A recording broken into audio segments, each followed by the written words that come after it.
ভাইরে, মানুষের বিশ্বাসের বাইরে বাপ পাকিস্তান করে ছেড়ে দিয়েছে মানবতার ফেরিওয়ালা মিল্টন সমাদ্দার। মানুষকে বিশ্বাস করলে যে আক্কেওয়ালা বাস খাইতে হয় সেটা আবার প্রমাণ করে দিল এই মানবতার ফেরিওয়ালা। মানুষের আবেগকে পুঁজি করে সে হয়ে গিয়েছিল বাংলাদেশের একজন ফেরেস্তা। কেননা বর্তমান যুগে যেখানে নিজের সন্তানরা বাবা মাকে দেখার সময় পায় না, বৃদ্ধাশ্রমে রেখে আসে, টাকা পয়সার অভাবে বাবা মাকে রাস্তায় ফেলে দিয়ে চলে যায়, আর সেই যুগে এসে মিল্টন সমাদ্দার এসব আশ্রয়হীন মানুষকে সাহায্য সহায়তা করার জন্য রাস্তা থেকে তুলে আনতেন। এসব দেখে দেশের মানুষজন তাকে ভালোবেসে নাম দিয়েছিল মানবতার ফেরিওয়ালা। কিন্তু হঠাৎ করে তার আসল রূপ বেরিয়ে আসলো সবার সামনে। তিনি আশ্রয়হীন পথে পড়ে থাকা দুস্থ ছিন্নমূল মানুষকে দায়বদ্ধতা থেকে তুলে আনতেন না, বরং তুলে আনতেন নিজের স্বার্থ হাসিলের উদ্দেশ্যে। পৃথিবীর 1 ভাগ পানি আর 3 ভাগ মানবতার ফেরিওয়ালা। রাস্তায় বের হওয়ার পর 10 জন মানুষের সাথে ধাক্কা লাগলে দেখা যায় 6 জনই মানবতার ফেরিওয়ালা। আর দেখা যাবেই বা না কেন?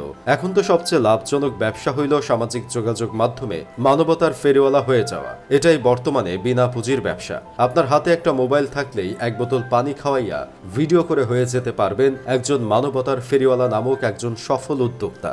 এই তো সেদিন এক ভিক্ষুককে 100 টাকা দিলাম। টাকা নেওয়ার পর ভিক্ষুক আমাকে বলল, মামা টাকা দিলেন কিন্তু ভিডিও করলেন না যে। ভাই, একবার চিন্তা করে দেখেন, বর্তমানের মানুষ এমন একটা অবস্থানে গিয়ে দাঁড়িয়েছে যে কেউ দান করার পর ভিডিও না করলে অবাক হয়ে যায়। শোনা যায় আমাদের সুপরিচিত মানবতার ফেরিওয়ালা মিল্টন সমাদ্দার নিজের বাবার উপর অত্যাচার করতেন বলে গ্রামবাসী তাকে তাড়িয়ে দিয়েছিল, আর সে ঢাকায় আসার পর হয়ে ওঠেন রাস্তায় পড়ে থাকা বাবা মায়ের সেবক। এখন অনেকেই বলতেছে যে নিজের বাবা মাকে সম্মান করতে পারে না, সে আবার রাস্তায় পড়ে থাকা মানুষকে কিভাবে সম্মান করবে? সামাজিক যোগাযোগ মাধ্যমে তার বিরুদ্ধে অভিযোগ উঠে এসেছে তিনি অসহায় দুস্থ মানুষদের নিজের প্রতিষ্ঠানে আনলেও কোনো সেবা দিতেন না। মানুষগুলো অসুস্থ হয়ে পড়লেও নিতেন না হাসপাতালে। আরো ভয়ঙ্কর তথ্য হচ্ছে, পথ থেকে তুলে আনা ওই মানুষগুলোর শরীর থেকে কিডনি সহ গুরুত্বপূর্ণ অঙ্গ প্রত্যঙ্গ চুরি করে নিতেন। তিনি নিজের পেজ বুস্ট করার জন্য যত টাকা ব্যয় করেন তার অর্ধেকও ব্যয় করেন না তার আশ্রমে থাকা মানুষদের জন্য। এসব দেখে কেউ বলতেছে রাস্তায় পড়ে থাকা মানুষদের তো কেউ দেখে না, সে নিজের কাঁধে দায়িত্ব নিয়ে আশ্রয় দিছে। সে যদি বাটপারি করেও থাকে তবুও তো ভালো কাজ করছে। তোমরা কি করছো? ভাইরে, অনেক মানুষই সেবা করতে পারে না, তাই তো মানবতার ফেরিওয়ালাদের উপর বিশ্বাস করে তাদের ফান্ডে দান করে যেন রাস্তার মানুষ ভালো সেবা পায়। আর আপনি যদি রাস্তার মানুষকে পুঁজি করে জনগণের থেকে টাকা নিয়ে রাস্তার মানুষকে সঠিক চিকিৎসা না করে নিজে আয়েশে জীবন যাপন করেন, তাহলে তো সেটা মানুষের বিশ্বাস নিয়ে ছিনিমিনি খেলা ছাড়া আর কিছুই না। এজন্য মানুষ এখন আর মানবতার ফেরিওয়ালাদের উপর বিশ্বাস করতে পারে না। এভাবে চলতে থাকলে কিছুদিন পর বিশ্বাস নামক জিনিসটাই পৃথিবী থেকে উঠে যাবে।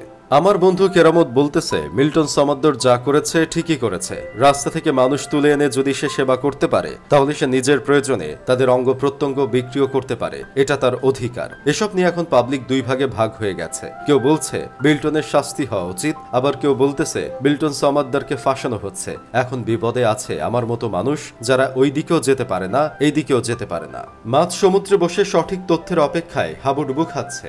আসলে সোশ্যাল মিডিয়া মানুষকে যত তাড়াতাড়ি উপরে উঠাতে পারে, ঠিক তত তাড়াতাড়ি মানুষকে নিচেও নামাতে পারে। যাই হোক, শেষমেশ আমি গোলাম হোসেন একটা কাজের কথা কই। মান্নার সিনেমা দেখে মিল্টন সমাদ্দার একসময় সিনেমার নায়ক হতে চেয়েছিলেন, কিন্তু সে কালের পরিবর্তনে হয়ে গিয়েছিল রিয়েল লাইফে সমাজের হিরো। সমাজে নায়কের অভিনয় করতে করতে এখন সে হয়ে গেছে সমাজের সবচেয়ে বড় খলনায়ক।